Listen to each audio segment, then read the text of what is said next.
Welcome back to Yijin Hardware. In our previous video, we discussed 5 tips for the parting off process in CNC turning.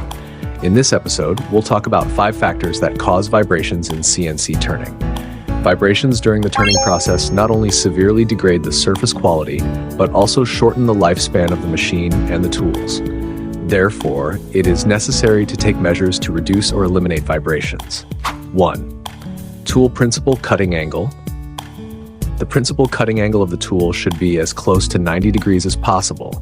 This minimizes the radial cutting force on the workpiece. When feasible, the principal cutting angle should be no less than 75 degrees.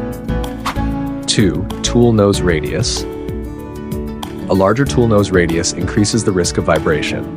The cutting depth should be slightly greater than the tool nose radius to maintain a stable radial cutting force on the workpiece.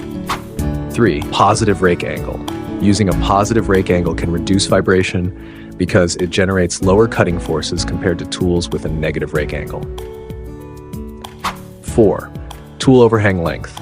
The overhang length of the tool shank should be kept as short as possible to enhance tool rigidity, provided it still allows for effective machining. 5. Coating selection. Prefer thin-coated or uncoated inserts, as they generally produce lower cutting forces.